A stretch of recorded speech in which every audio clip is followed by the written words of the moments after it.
Welcome to our second screen experience today. David Locke along with Ron Boone, who's on the phone, coming to you live. Ron, I'm listening to you. You're pretty good. Jazz are up 11 on the Spurs in the second half. Stockton's throwing out the dimes. This is awfully fun. And that guy calling the games with you, he's fantastic. What's his name? Hot Rod Huntley? It's so much fun watching this. I don't watch a lot of games from back in the day, if you want to call it that, but the way the game is played now opposed to the way it was played back then, this has been total fun. Hot Rod, if you notice, on some occasions, he broadcasts the ball game ahead of the play. And he's so good at that, anticipating what's going to happen on the next move. We are going to be live all day, or I am. Ron's going to stop by for a while. Big T, Thurl Bailey. Mark Eaton scheduled for 11:30 today to stop by. Craig Bolerjack will come by. The Jazz are on NBA TV all day long today, and so we're going to come to you live as well, have you on the show. The chat rooms will be open, and we'll have a lot of fun with this one. Jeff Malone on those little mid-range jumpers, I remember those well, Ron. Well, he was, probably the best I've ever seen with the floating jump shot, especially going to his left. And again, you're watching these games, you just don't realize how great these guys were, back then. John Stockton made his teammates really, really well. Made them really good. But, the talent level of Jeff Malone, I think, it's probably something special, something we haven't seen. The game's really different, isn't it? It's fun to watch Big Mark in the middle. Right now on the floor for the Jazz are John Stockton, Jeff Malone, Blue Edwards, Karl Malone, and Mark Eaton. It's stunning how different the game is. This is a night game in 91, so it's almost 30 years ago, but it's stunning how different the game is. It really is, David. I was reading something the other day about records that will never be broken, and obviously John Stockton's 15,000 assists would never be broken. And watching this basketball game here and how he picks the defense apart, some guys offensively are ahead of the play as far as knowing their next move to score. See that dunk watching by John Stockton, yeah, that pass there, that lob about the free throw line to Karl Malone to where he could catch and dunk it with one hand. Well, that was awesome. Might have been a Jeff Malone missed shot, but we can go. You're always wanting to hand out those generous assists. I know you. You do that every now and then. Hey, but that was a Jeff Malone shot there. That's what you were talking about. Yeah. But David, what I'm saying is John is like a step ahead of plays to pass the basketball, whereas today guys, especially the great players, are a step ahead or a play ahead offensively to score. To take advantage of the defense. John, who loves to pass the basketball, seems to be ahead of the defense on that next pass to get to get an assist. Obviously, in this basketball game, he had 28 assists, his career high against the San Antonio Spurs. How is he? He never turns his in a day and age of hand checking and everything else. He never turns his back on the play. Like that. That's the thing that's jumping out to me watching him right now. And to add to that, you're absolutely right. He doesn't turn his back to the defense. He knows what's going on all the time. And notice how many passes he makes off the dribble. He doesn't put the ball in both hands to make a one-hand pass. He makes so many passes off the dribble that it's unreal. And he just made an incredible defensive play on Robinson, coast-to-coast layup for Stockton and a foul. Hey! Yeah. This is so fun. He's 6'1", man, but I tell you, he could just flat out get the job done. Just shows how great of a player he was. Well, for those who don't remember, the younger crowd that might be joining us, as we've got people on Twitch and things like that, the guy guarding him, Rod Strickland, was a baller. Rod Strickland was good. Oh, absolutely. He was considered to be one of the better point guards in the league at this time. And John just there's a separation between the two, especially in this ball game. All right, from our chat room, D. Hawes says he's not going to lie. He cried when we traded Jeff Malone. He thinks he was 7. It was a pretty good trade for Jeff Hornacek. Jeff will join us later tonight during either the Rockets replay or the Bulls replay later tonight. Then Brown. Brown Ted Bundy says it's crazy how effortless he makes 28 assists look. It doesn't look like he's doing anything out of the norm. That's a little bit of what you're saying. Great way of putting it there. I mean, just so much under control, and there's what you were talking about. He's always looking at the defense and doesn't turn his back to the defense. It's interesting how little movement there is. I don't know where if your broadcast is, if you're watching it the same place I am, but it's interesting how many half-court possessions don't have a great deal of movement to them compared to what we're now used to watching in the NBA. Mm-hmm.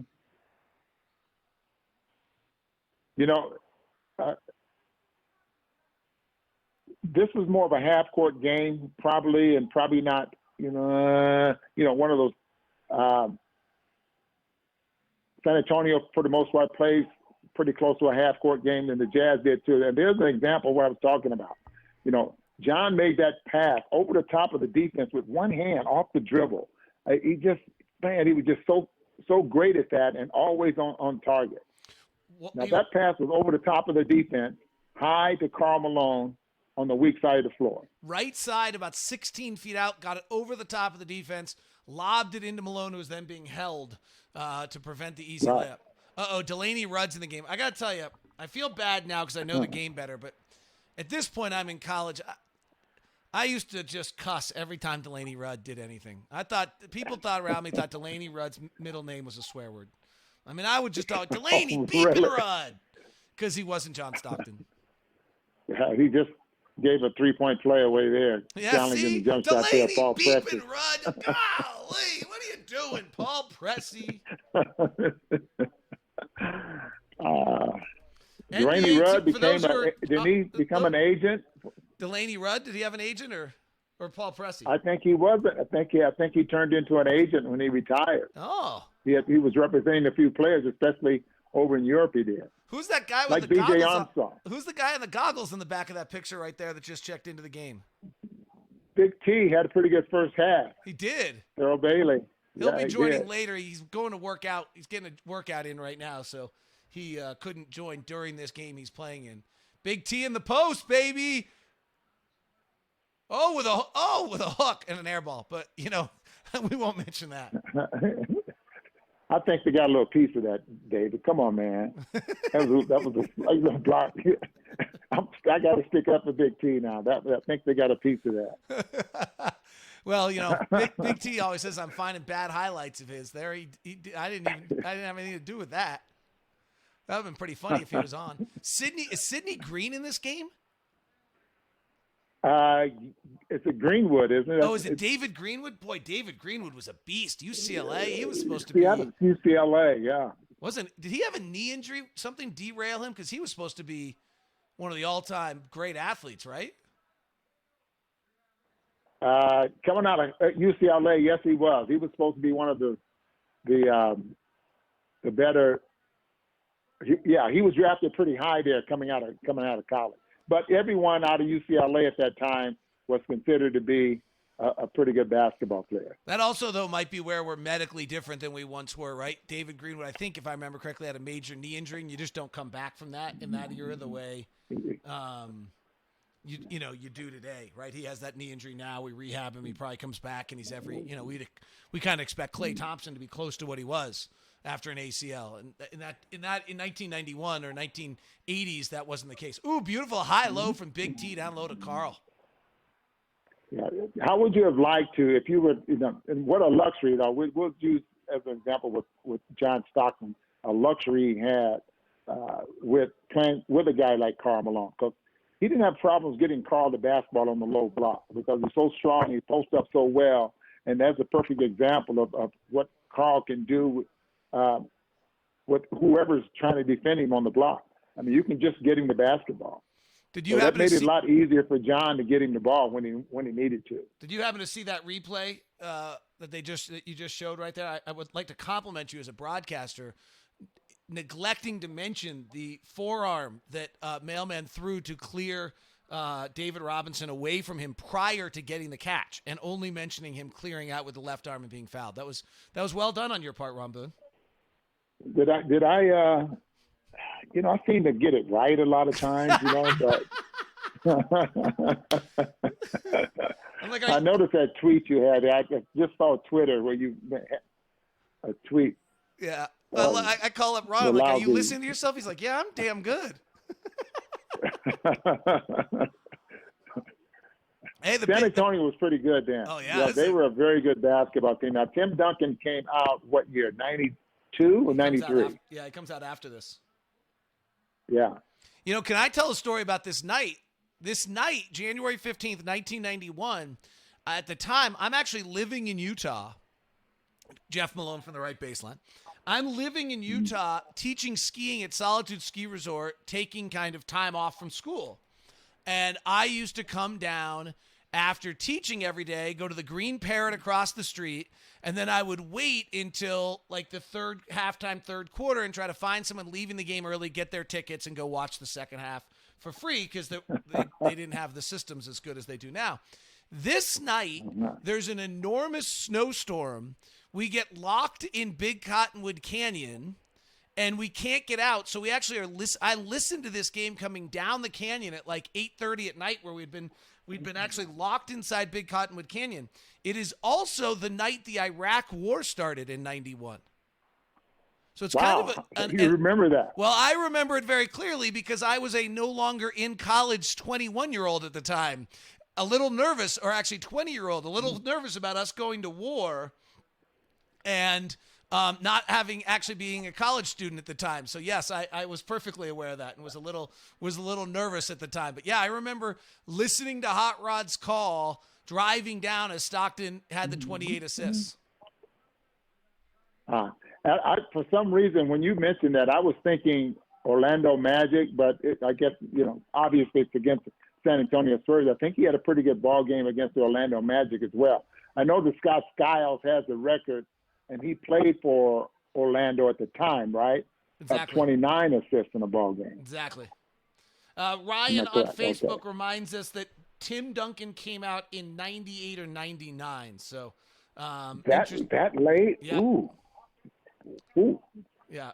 So this is a young David Robinson who doesn't like a lot of physical contact. 32 is Sean Elliott. Should call Sean Elliott right now. No one's doing anything. Well, Texas, they might not be totally as locked down as we are. No one's doing anything. We can just call everybody and have everybody on today. Hoping to get Phil Johnson on the phone here later. Actually, Coach is calling me right now. Give me 1 second. We're just not going to be we're not going to be that professional. We'll just say hi to Coach. Let's see if I get him. Coach who? Phil Johnson. Oh, I just missed the call. Uh-oh. He was just calling me. Oh. We're going to try to get him on the phone later. Have him watch it while it's going on. A little Ryan Deegan on Facebook with a little Blue Edwards love right now. Hey, by the way, I did Jazz is doing Facebook Watch today, and they're having their AT&T game, the Headband Joe night, and so Bowler, Thurl, and I did something. Have you shaved? Because it seems as though none of us have shaved since Oklahoma City. Have you shaved? David, I stick with my regular routine. I shave on Wednesdays and Saturdays. I stick with my regular routine. All right, so you're just. So I shaved yesterday. Yeah. And would you like to share your trick on how you have found a way to maintain social distancing while you're on your walks? Well, I have my hoodie on and I'm walking, and you can tell, David, when people don't want to walk close to you or they don't want to look at you in the eye and say hello. They'll walk up against the wall or they'll walk closer to the street, and so I took my walk is sometimes for an hour. But yesterday I walked about 90 minutes. And so I just started paying attention to that, especially when I got closer to downtown coming back home. And the amount of people that maybe suit and tie or, they don't look homeless. They didn't want to get close to me, I guess, or didn't want to walk by me, So I started paying a lot of attention to that and how I was treated out there on the street. But I think the hoodie had something to do. I had my hoodie on because it was a little cold and it was starting to rain just a little bit. But it was just something to amuse myself, I guess. Well, you got to do those. You got to do those things to amuse yourself. Yeah. This is Yeah, but so what you're saying, David, is you haven't shaved. You don't shave. I haven't. I'm going to today. I think this is enough. So here you are, a person like yourself who, when we travel, especially when two time zones away, and you're trying to stick to your regular hour routine in Salt Lake City, and so as far as your looks are concerned, you're not concerned with that, huh? Well, there seems to be You just you're just upset because you can't ski. That's the reason. I'm really yes. That is Yeah. that is the truth. There's no question about that at all. The no skiing while it just continues to dump powder on outside. I have like a foot of snow in my house today. It's not good. So no, that is a big problem for me. All right, wait a sec. So Ryan Deegan says, "Man, it's sure great to hear Hot Rod and the sound of the old rims." No, that was Ryan. What is the sound of the old rims? Have the rims changed, Ron? By the way, we're in a commercial break on NBA TV. Questions are available in the chat room if you want to jump on. Especially in Boston, the rims were a little loose. You could hear them with the mics up around the rim. You could hear it go, make a little noise. Like the rims were loose. That made the rims a little softer. Now that shot that Kawhi Leonard made in Toronto to beat Philadelphia, right? Yep. To get into the NBA Finals, that was not on what we call a loose rim. I mean, that ball had backspin on it, and he hit the rim absolutely perfect to the point where it deadened the shot and was able to go in. Back then, what he's talking about, those loose rims a lot of times would deaden the shot just because they were loose rims, and that's the reason you heard that little crack-like noise, that they were soft, especially in Boston. They were notorious for those soft rims. That's interesting. Is the old stories about the garden floor having dead spots that like the Celtics knew about that the visitors didn't know about? Is that true too? Absolutely. And I listened to Kevin McHale, I don't know, about 3 or 4 weeks ago, talk about those dead spots and how they were there and how people accused the Boston Celtics players of knowing exactly where those dead spots were and all that kind of stuff. He was saying we didn't know, but we knew they were there. I mean, there were some that dead spots, but he said we didn't know where they were, but who believes that? They had to know where they were. But there were dead spots, For some people in the chat room, the way we have this set up is Ron's coming through one channel, I'm coming through the other, so just make sure you've got both channels coming to your direction. The chat room is open for questions right now. The game's about to resume in a second with Hot Rod and Ron on the call. We're second screening, as they call it in the modern era, to the NBA TV broadcast of the Jazz and the Spurs. All-Star game starts at noon. We'll do a little bit of that, though I'm not as interested in that. We'll come back at 2 o'clock for Jazz Nuggets the night Stockton sets the assist record. Then at 5 o'clock tonight, they've got Jazz Rockets Game 6. That'll be super fun to watch. And then at 8 o'clock tonight is Game 3 of the NBA Finals. Jazz Bulls also on AT&T Sportsnet will be the Jazz AT&T Sportsnet will have the Joe Ingles Headband Joe game as well. So Andy in Facebook, Ron, points out that the rims might have forever been changed after Shaq came around and they had to anchor them better than they once did. I think not necessarily anchor them. They came in with the breakaway rims, and I was just while you were talking, I was trying to remember when that came into play, because you remember like Daryl Dawkins, what did he call himself? Chocolate Thunder. Yeah. What break down backboards. They didn't have the breakaway rims in. Then they came in with the breakaway rims, and that made. To the point, but look at that good-looking guy right there. Hey, look at you, Ron. Man, look at that. Yeah. Had hair as well, boy. All right, Stockton's but the breakaway back rims is really what made the difference. I would do play-by-play, but then that would mean I'm talking over Hot Rod, and I don't want to do that. And that was a three-point shot taken in 1991 right there. Sloan's furious. How much did – what a pass. Off the dribble, one-handed, right like you were talking about. That was fabulous. Yeah, he did so many of those, and that was probably the reason he was able to get so many passes through defensive hands and things like that, because he did make them off the dribble, and he didn't have to bring it up to anchor with two hands in order to make the pass. Wow, what a pass by Big T right there. Yeah. Big. Am I ahead of you or are you ahead of me? What's happening? I think I'm ahead of you. All right. So if I react, it doesn't screw you up. Okay. Yeah. Yeah. Ryan. They call that a breakaway foul there. Right there. I didn't know they had it back then. Yeah. And you guys all talk about how tough everybody was back then, and they didn't do that. Come on now, look at this. This is being revealed. This is 91. This is 30 years ago. That's a cheap-ass soft foul right there they just called flagrant or a breakaway. Getting free throws out of it, too. Come on. That's garbage. So, if that happened in 2020, you'd be like grumbling on the air. Come on, this is so soft.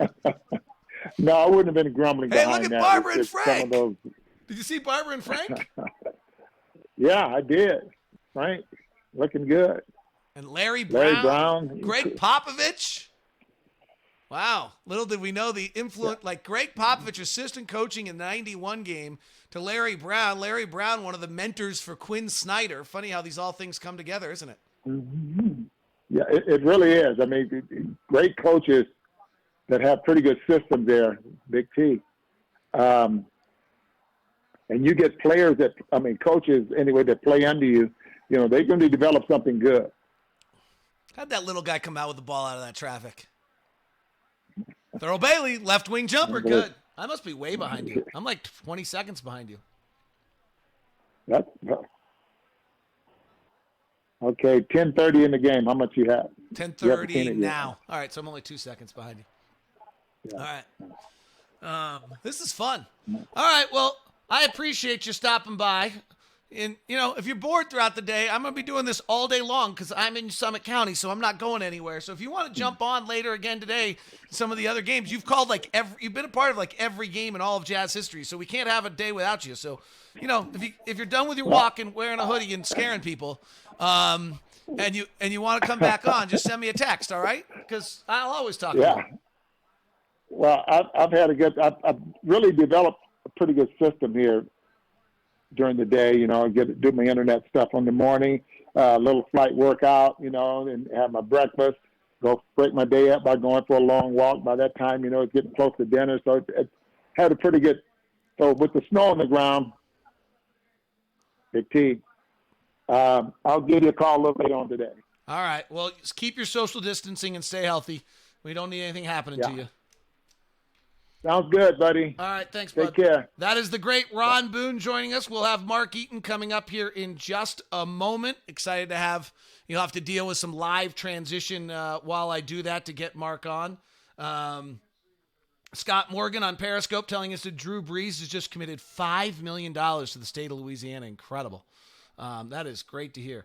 What position would Mike Brown play or would even play in the NBA from Ryan? I don't know if Mike Brown actually probably would have just developed a half-decent outside shot. Thurl would have been the one who just would have been incredible in this game at this day, in this period, I think, because he'd 6'10", he could play the 4, he could probably play a modern 5 with his length. You can watch him move. He's so agile when you watch this game. So I actually think, Mike Brown, that lumbering type big body player is generally kind of out of our game. Like he's kind of a Zubac for the Clippers at this point, just smaller.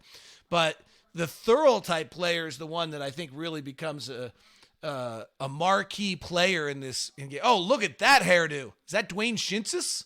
That is special. A mullet and in the NBA, that is. These long twos are just hard to watch. Oh, nice outlet. Stockton leaking out. This is so fun to watch this. Thanks to everybody who's stopping by. We'll be on.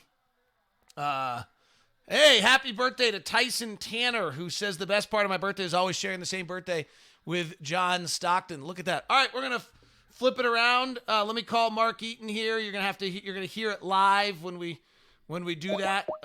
As I call Mark here.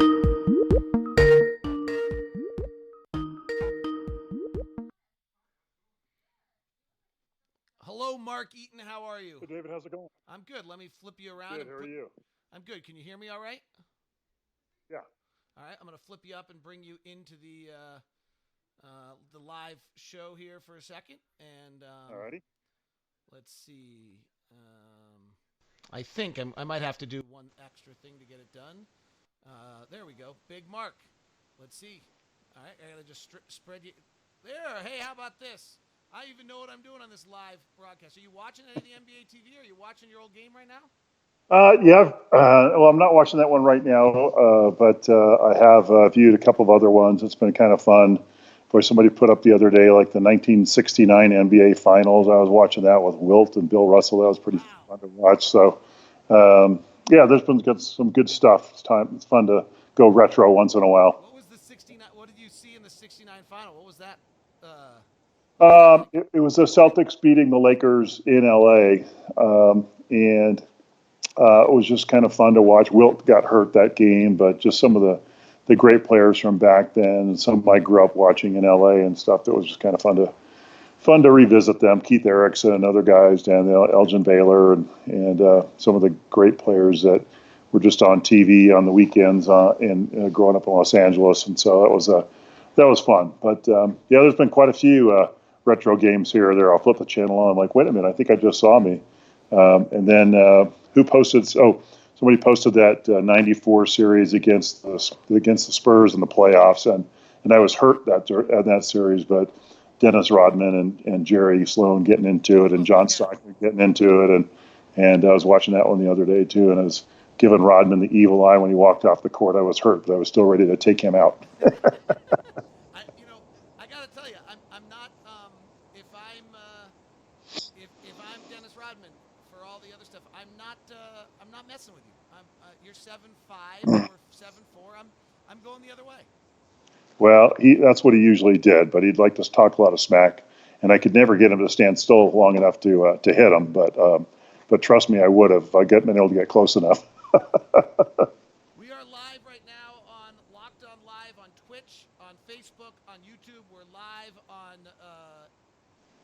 Facebook and Periscope at Locked On Sports. If you have any questions for Mark Eaton, you're welcome to do so.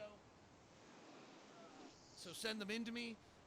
Again, for those people who might be aware, we're on multiple channels, kind of audio wise. So just make sure you have both channels up. That's been the one kind of comment that people have. But if you have any questions for Mark, obviously today's Stockton's birthday, so we're all kind of highlighting Stockton and everything about him. Ron Boone was just on with me talking about just his ability to see the game before it happens. What do you recall about kind of playing with John in that regard? Well, that's true. I agree with Ron in that standpoint. There was nobody else I ever played with that could see the floor like he did. He saw everything that was going on. He's always had his head up, coming down the floor, looking for the next opportunity, and his ability to deliver the ball where it needed to be at the exact right moment, I think, was just uncanny. And it really was a nice symphony out there on the floor, especially like the year we're talking about, like '91. And that kind of those early '90 years, where the team was just in a good mode, and you knew where each other was out on the floor in any given moment, and you could just glance over at John if you felt like you were open, and he would deliver the ball to you. And I loved kind of sneaking behind the defense because people would forget about me on offense a lot, and I'd just sneak behind the defense and just kind of look at him, and bam, the ball would be coming to the rim. And so it was just a magical time, and I think wow, was he really that good? And he was. And you look at how hard it was for us to find quality backup point guards for him over the years. Just somebody else who could get out there and run the ball and run the offense, and how difficult that is, even as a 6 foot tall player, to find a guy like that with that ability to know when to shoot, know when to pass, know how to run the offense, keep the team moving, keep everybody in the right direction, distribute the ball well. Make sure everybody got touches, and keep everybody happy, and make it all come together in this orchestra environment was just remarkable. Well, and it's so fun to watch because you do, the game changes and you do forget a little bit. I mean, you kind of know, and I love my numbers, as you know, so you always have the numbers. But it's great to watch. I mean, he never turns his back on the game. The thing that jumps out to me watching this game with his 28 assists, as he gets one here from Daryl Griffith, it's not the obvious pass. Like, you think about so much about him being Stockton Malone pick and roll, but even that pass right there to Daryl was probably the third option. Oh, great steal by Daryl, by the Golden Griff here. and leaves it behind for Mike Brown for the big dunk, the Brown Bear. This is so great. I love this. I feel like I'm 20 again as part of the reason. You get to feel like you're 25 again. But it's interesting that it's not always the obvious pass that you think he's going to make. No, it's not. I mean, he was great at looking one way and throwing the other way. But again, the timing of the passes was always so remarkable to me. He didn't wait too long. He wasn't there too early. It was always at the exact right moment. And he knew his teammates well. He understood where they liked to receive the ball, how they liked to receive the ball. And we had some great scorers on that team, like you say, with Griff and Jeff Malone and Blue Eddie. And some of the guys that played in those teams back there, along with Big T, and each guy had their own little kind of idiosyncrasies or nuances or just, their style of game that John always was able to adapt to, along with the mailman. I think that was always the most remarkable thing to watch out on the floor. It was so much fun, as you've already seen in this game a few times. It was just playing great defense, collecting the ball, throwing the outlet pass, and just watching this whole thing take off down the court of this fast break, and those were just glorious moments for me. And I think that it's something that sometimes gets lost in basketball is that you've got to create the easy opportunities, and those teams in the '90s we did a lot of that. By the way, John just got his 23rd assist on a lob down low to Big Mark Eaton, who lobbed it up over the defense for a little 4-footer up and in. Hot Rod very excited about the 23rd assist. Nobody loved John Stockton more than Hot Rod Hundley. No, he was just amazing. Hot Rod loved him and just loved, Stockton and Malone. And I think that was just a fascinating time. It was just a great era and a great time to play basketball. So, I just really had a good time with all playing with all those guys. By the way, I'm sorry you're not watching NBA TV because you can see Dwayne Shintzis' hair, which is really one of the more special hairdos of all time. The mullet, right? Yes, exactly. You can't forget that one, huh? Oh, we lost it. You can't forget that one, can you? Oh, looks like we might have Mark might have frozen up on the screen. We'll see if he pops back. If not, I'll call him back here in a second. The Skype connect. Oh, he's calling me back on Skype. Let's see what I can do here. There we go. We'll get Mark back here in a second. This is what happens all day long on a live show. I'm not. If you guys are expecting perfection, everyone's using Wi-Fi these days for Zoom conferences and everything else, so the internet's a little overwhelmed. We'll get Mark back on here just in a second. I'm here with you. There we go. Thanks, Mark. Appreciate it. Just a second. I'm just kind of trying to fix my.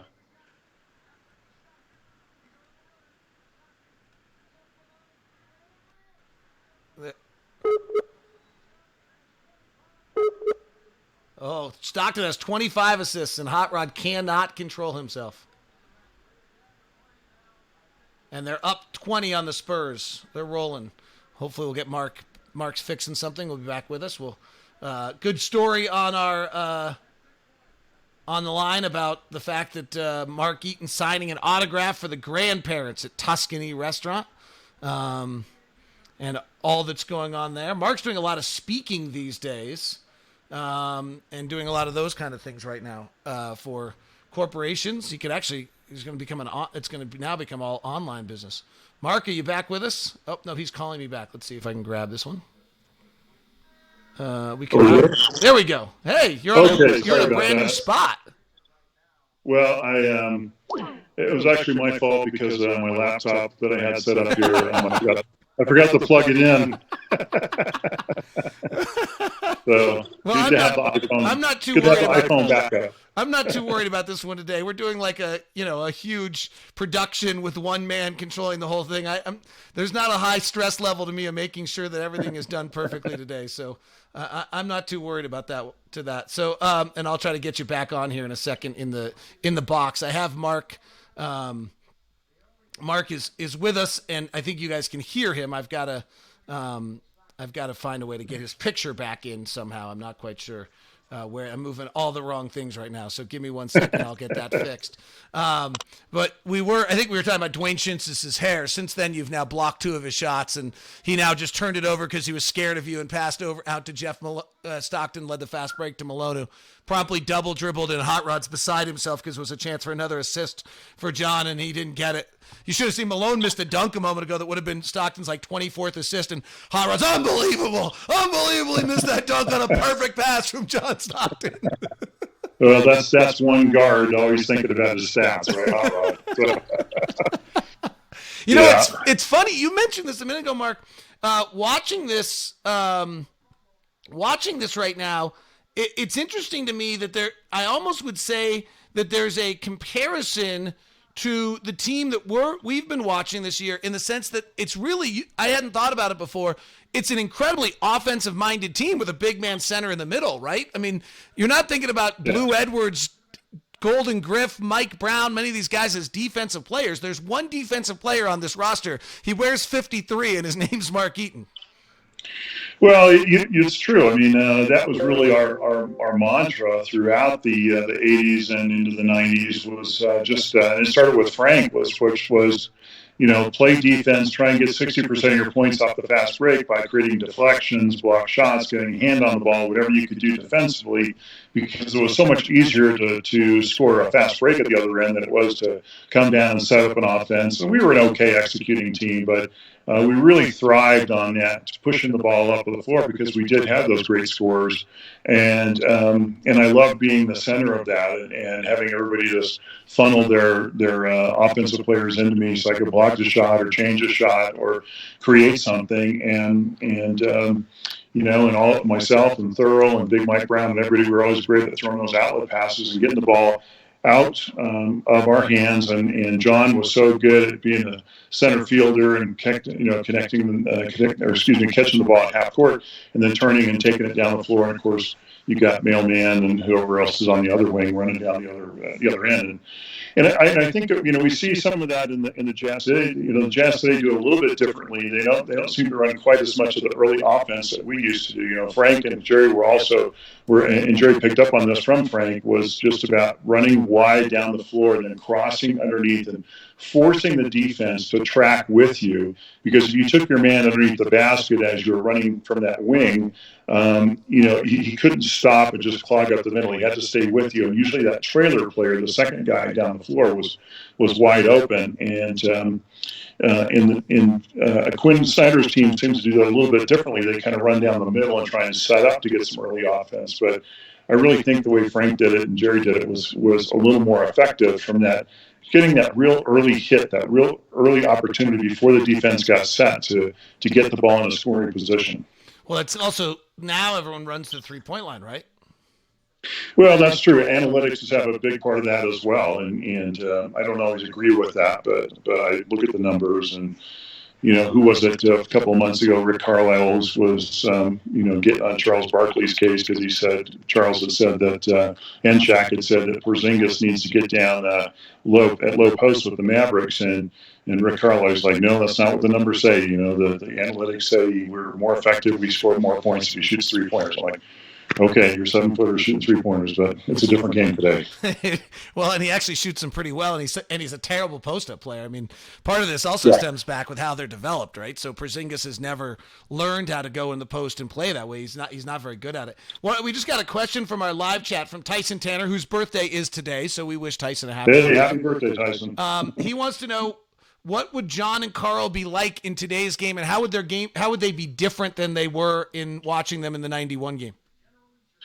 Well, that's a great question. I guess they'd be more spot-up shooters. And they would have adapted to the game like everybody else has. It's hard to compare eras at times, but I don't know. I think they both would have done well. I think they both still would have had great careers. Would have been the same as when they. I always believe you're on the planet at the perfect time for whatever you need to be doing. And I think the game of basketball at that point in the 80s and 90s was perfectly set for John and Carl, and they both adapted to it very well.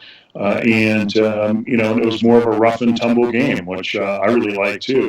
Again, I go back like that '94 series against the Spurs, and guys were out on the floor pushing each other around and knocking each other down. And I was like getting pumped up watching that. Thinking, I got to go hit somebody now.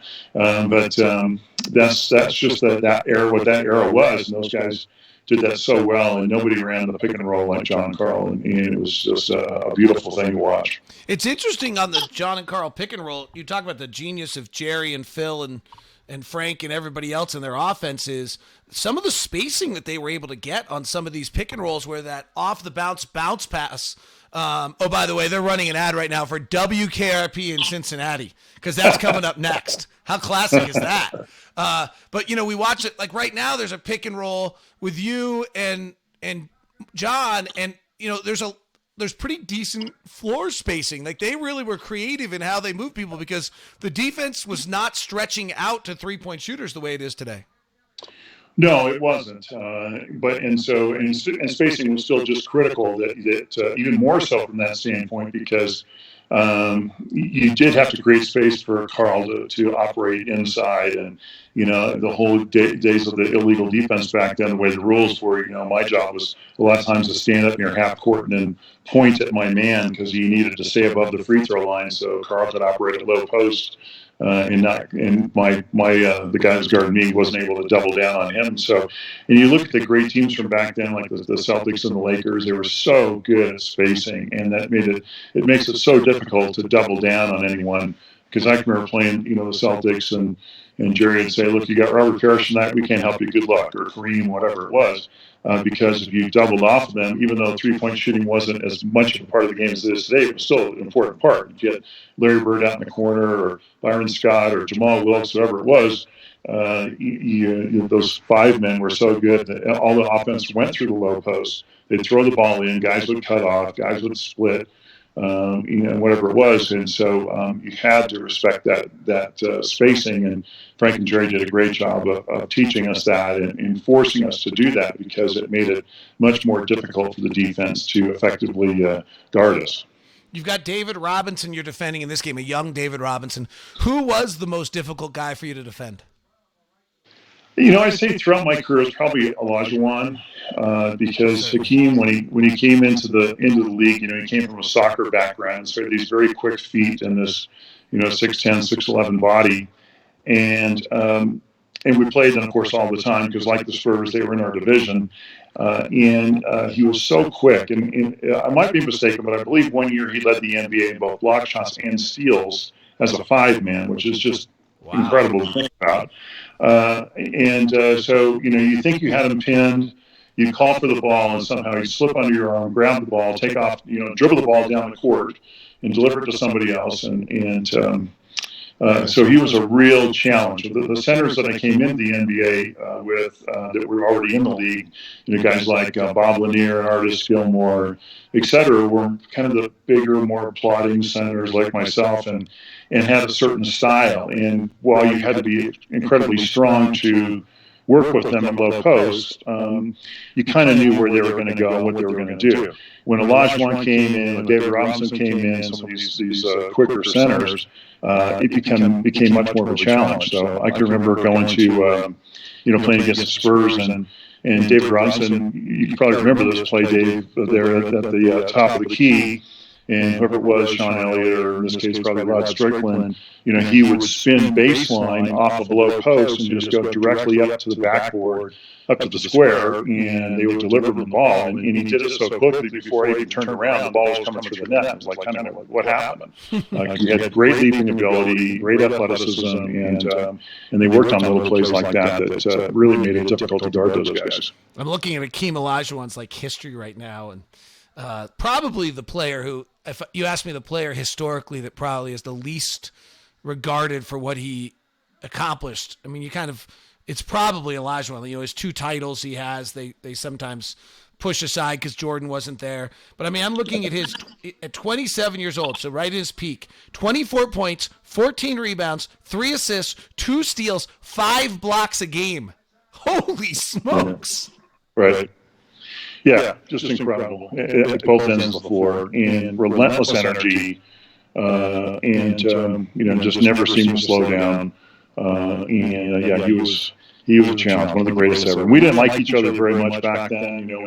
We had our words on the court, but now we're like best buddies. And every time we see each other now, he's like, "Oh man, I hated playing against you. Give me a hug." How often do you talk to? How much of your? I mean, I know you're living up in Summit County, and you do a great job with your outdoors, with your exercise mountain bike and your skiing, which you and I are probably really should be consoling each other today that we're sitting inside and not taking part of what's outside of us right now. But how much of your interaction is with former players in the league? Not a lot, I guess. I mean, I talk to guys. I'm quite friends on Facebook with quite a few guys, and like I'll call John today and talk to him and say happy birthday, and I talk to him every couple 3 months, I guess. And Mailman I see once in a while. Big T I talk to, and then we have kind of our retired players association, Legends of Basketball, and so I keep track of some guys there, but generally it takes like going to the All-Star game, or we have in the summertime during the NBA Summer League, we have kind of retired players get together and see a lot of guys there. But I follow guys on social media and stuff like that. And, but it's hard. Everybody's doing their own thing and spread all around the country, and so usually takes some sort of an event to really get together and check in with guys. Well, John Stockton has just checked out of the game. You guys are well on your way to a win. His 28 assists are in the books. As you did January 15th of 1991, you will still win this game. Nothing changes in the outcome when we watch them, but it's sure fun to watch all of them and to catch up on it. I want to go back to where you started this one because I am so bummed I missed it. When you watched the Wilt-Russell game, what jumped out to you the most in that? I really wish I'd seen that because honestly, I didn't see either of them play at all. And as someone who loves the game, I really wish I had seen more, had seen them some. Well, I think when it comes to Wilt and Russell, just how physically dominant they were in the game out there. And Wilt at that point was, I think, into the latter part of his career, and Bill Russell for that matter as well. But how dominant they were as big men and how much of the offense they were a part of, and then defensively how aggressive they were in terms of blocking shots. It was just a great era of basketball, and watching Jerry West shoot jump shots was just like that was really fun. And a couple of months ago, I happened to speak in Greenbrier, West Virginia, which is right where Jerry West is from, there in that area. And I went fishing with this guy there who's best friends with him, and we were talking about just what a great player he was, and his ability to dominate the floor, and his shooting style was just so efficient and so quick. And his, Mr. Clutch was not his nickname for no reason. I mean, he just did a great job of spotting up and shooting the ball from anywhere on the court. And it was just fun to see kind of the era of basketball that really kind of set the stage before I came along, 10 years later or so. It was just, and it was at the Forum in Los Angeles, which is in the news this week, of course, because Steve Ballmer bought it for $400 million or something like that. And it was just kind of fun to reflect back. And if you're from California at all or whatever, I mean, that was back there in the 70s and stuff. That was just it was the Lakers and the Rams. That was everybody we were talking. Of course, the Dodgers. But it was just a fun reflection time for me personally. All right, hopefully you'll get a good chuckle. Having been a lifelong Jazz fan, we're closing the game right now with our bench unit, and I'm sad to say I actually can get almost all of them. Walter Palmer, number 5 is Andy Toulson. I'm having a hard time with 45. Delaney Rudd is on the floor. Who's 45? White guy, lot of hair. Bob Thornton. Oh, maybe now a scout in the league. That might, yeah. I think you're probably right. Wow. Yeah. It's kind of funny, by the way. You look on the bench. They have a shot on the bench right now of the Spurs. It's Larry Brown with R.C. Buford and Greg Popovich as his assistant coaches. Yeah, and that was not a very good team, if I recall. So, and they had Greg Cadillac Anderson and Rod Strickland, and David Robinson was just kind of coming into, just kind of getting rolling and coming into his own. But they hadn't really assembled the great team that they were to become after Larry Brown left. But And of course, Larry Brown was my college coach at UCLA, so I always got up for games against him and had some good statistical games against the Spurs back then. It was kind of fun. And now we have Larry Brown, who is somewhat a mentor to Quinn Snyder as this whole world comes full circle on everything. Well, I hadn't heard that one, but there you go. I think they have always stayed in touch. Larry recruited Quinn. I guess Larry's probably at Kansas at that point. And so Quinn always says the hardest phone call he ever made in his life was to tell – he doesn't always say it, but he says that one of the hardest phone calls of his life to make was telling Larry Brown that he had chosen Duke instead of Kansas. And then they stayed close. Well, that's good they stay close. I mean, Coach Brown, there's nobody with more experience out there than Coach Brown in terms of a wide variety of situations in colleges and NBA. And he was an interesting guy, let me tell you. Yeah. All right. Give us an update on how you are. Obviously, you are in shutdown in Summit County, as I am. We're evidently not going anywhere till May 1st. Yeah. How are you doing? Well, we're just hunkered down. My speaking business is pretty much shut down. The restaurants, we're doing to-go food. So if you're in Salt Lake Valley, you're looking for some good food, Tuscany or Frank's Food is two places we're still doing some takeout stuff, but it's not doing a whole lot of business right now. So it's kind of retooling, rethinking, strategizing, maybe doing some online offerings with my speaking and training business, and other than that, watching the snow and trying to eat lots of vegetables and stay healthy, drink my celery juice every morning, and that's pretty much it. Just hunkered down like everybody else. So. And then watching old NBA games on TV. Well, it's been great to catch up with you. I know both of you are dying. You and I are dying a little inside today when we woke up with a foot of powder on our house. No skiing, can't go outside, can't ride my bike. Yeah. Go for a walk with the dog a little bit. My horses just look at me like, are we ever going to go out? I'm like, I don't know. And so that's what we're doing. All right. Well, stay healthy, and good mention there to Frank's and Tuscany. If you're looking a place to help the local businesses, please do with both of them right at the base of Cottonwood Canyon. I'm actually so willing to go on a long drive right now. I might just go do that from Park City because, frankly, like yesterday my wife said, I hear there's toilet paper at the grocery store. Could you go get some? And I was like, sure, but I'm walking. So, it took me an hour and a half to go get it done. But I'm walking. I'm taking as much time as I can on it. So, anyway, Mark, thank you so much for the time. I super appreciate it. All right, you bet, David. Thanks. Take care. Mark Eaton with us here. Apologize we couldn't get his camera working there on the spot. And Ron, but I think you guys were able to hear him. That was great fun. Coming up next is going to be the All-Star game. I actually wasn't going to stay on and chat for the whole All-Star game. I'm kind of less interested in that setting, but I would like to take some of your questions and keep the chat room going for a few minutes here for those of you that have stayed with us, and then we'll come back. Dan O'Sullivan was number 45. Great call by Utah Jazz Geek fans. And Ryan, sorry, I had the chat room down there for a second. And we'll continue and try to do this. Obviously, trying to put on a production as a one-man show here every now and then. We're getting things. I know Mark started coming in on 2 channels on Skype and something else, and I couldn't actually find the Skype camera on the OBS to figure that out. Andy Toulson getting a little action there along the way. If anybody has any questions, want to jump on, I'll share a funny story of that era. My dad was in the ski business here in Utah, and so I used to always come to games. That's why I became a huge Jazz fan. And they used to do if your program was signed on the, I think it was the Zales page, you'd win like a watch. And I actually won it twice over the years, where I got to go out to mid-court and be awarded a watch as like this little kid. My mom actually found one of them. One of them was a women's watch, and we actually gave it to my daughter, so she actually has it, and it still runs after all those years. Kind of crazy. All right, hour of live chat in the books. Any update on Mitchell and Gobert? I think from Doug on our chat room.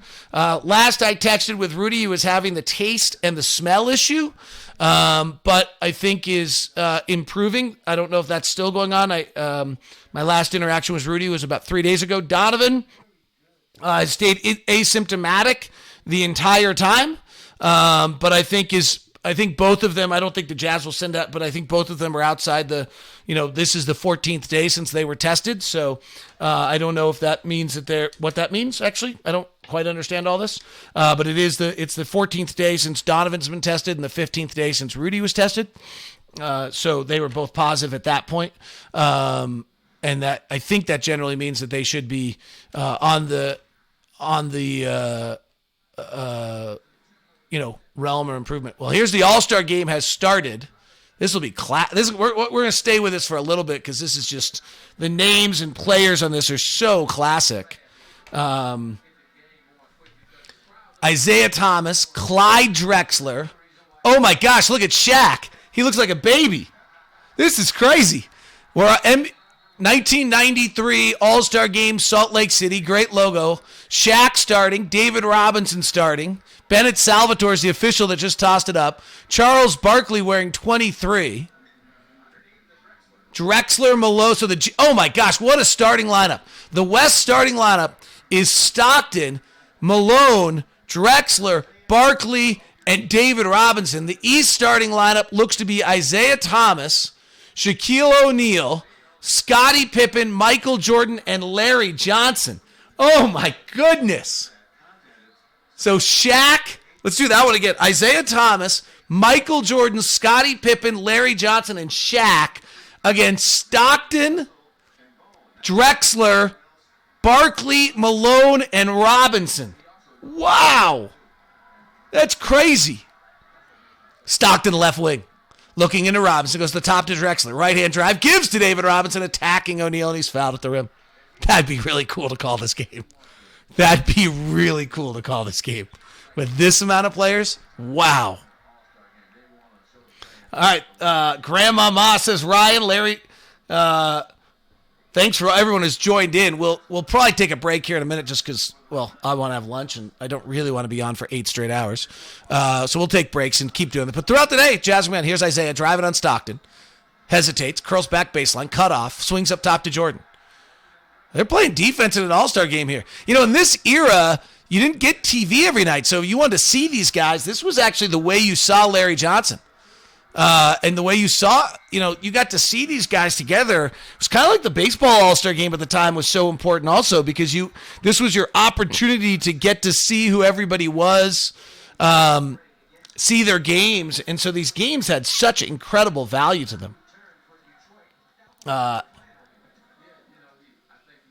Drexler drives, kicks to Stockton, right side. 3 is good for John.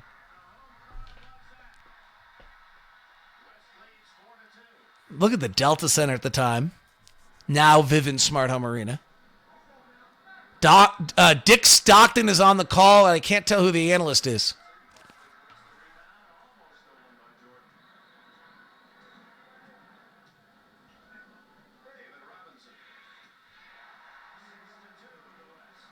The crowd's really into the West. Oh, it's Magic. The analyst is Magic. 91 was when his HIV diagnosis, 91 or 92. Ooh, Jordan with a nifty move and a pull-up J over Drexler. Fun to watch this one.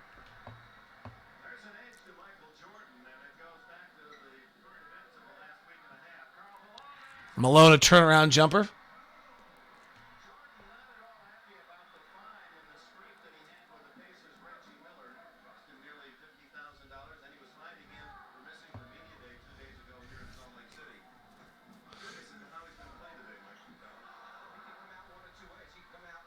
Mike Fratello on the call, on the analyst as well. They're making a big deal out of Jordan got fined $50,000 for missing some event with Reggie Miller and missing the media session, and they're curious to how he's going to play today as he throws one away. Kind of funny how this all plays out. All right, well, I'm going to take a break. We'll come back at 2 o'clock today. It will be Jazz Nuggets. What is let me check what our schedule, I closed it down. We're projected. Bowler Jack's going to come on. Dave Fredman's going to join me, who was around from that era. Jeff Hornacek's scheduled to join me later tonight.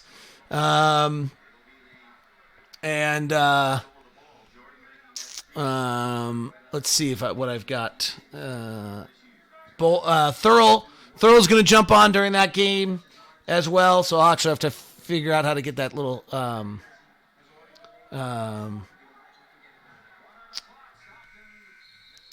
so I can get that video, find out where that Skype camera's gone, try to discover it somewhere on the screen. I think that's the lineup for it. So hope you guys are enjoying this. We're just kind of, it's low key. I thank you for sticking with, obviously, some mistakes and on it, but just trying to stream live and all spend some time together and enjoy ourselves. So thank you very much for taking the time in the first hour. I'll be back with you at 2:00 today, and we'll keep it up. David James is going to join me during the Rockets game as well, and I've got some calls out to some other people, Steve Loom, Brad Rock, some others I'd like to get a hold of. Phil Johnson will hopefully try to get a hold of as well. So hope all is well. Talk to you soon. Thanks for joining in.